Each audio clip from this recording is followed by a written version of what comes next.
तर छगन भुजबळ आणि शरद पवार यांच्या भेटीबाबत एक महत्त्वाची अपडेट येते, ती म्हणजे छगन भुजबळ मागील अर्ध्या तासापासून शरद पवार यांची वाट पाहत बसल्याचं कळतंय।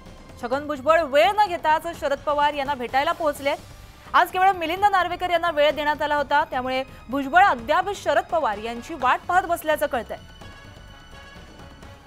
छगन भुजबळ मागील अर्ध्या तासापासून शरद पवार यांची वाट पाहतायत असं कळतंय। याबाबत आपण अधिक माहिती जाणून घेऊ आमचे प्रतिनिधी प्रणाली यांच्याकडून।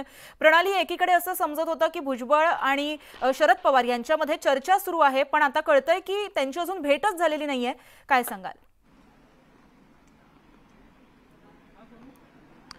शरद पवार असे व्यक्ती आहेत जे वेळा देतात, त्यांची अपॉइंटमेंट घ्यावी लागते।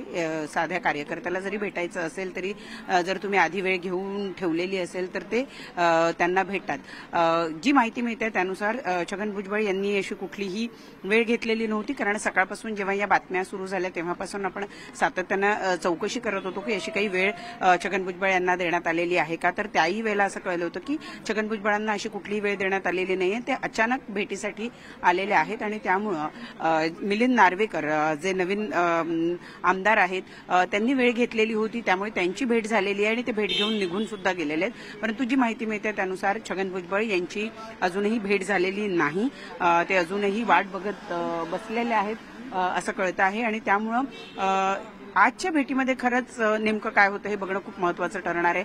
शरद पवार यांची भेट होते का छगन भुजबळ यांच्याबरोबर?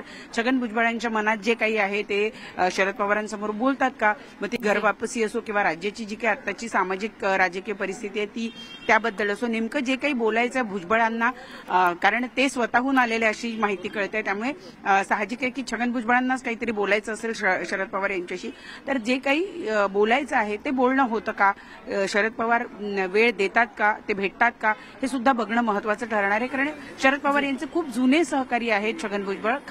खरं तर असं म्हणायला हरकत नाही की राष्ट्रवादी ज्यावेळेला जन्माला आली, म्हणजे काँग्रेसमधून शरद पवार यांचा जो गट बाहेर पडला त्यावेळेला राष्ट्रवादीमध्ये सगळं नियोजन हे छगन भुजबळ यांनी केलेलं होतं। मुंबईमध्ये जी मोठी सभा पार पडली त्या सभेचं नियोजन असेल, या सगळ्या महत्त्वाच्या गोष्टी ज्या आहेत त्या छगन भुजबळ यांनी प्रत्यक्षात केलेल्या होत्या। त्यामुळे असं म्हणता येईल की या भेटीचे नेमकी काय अर्थ निघतात, त्यांची नेमकी भेट होते का हे येत्या काळात आपल्याला पाहणं महत्त्वाचं ठरेल।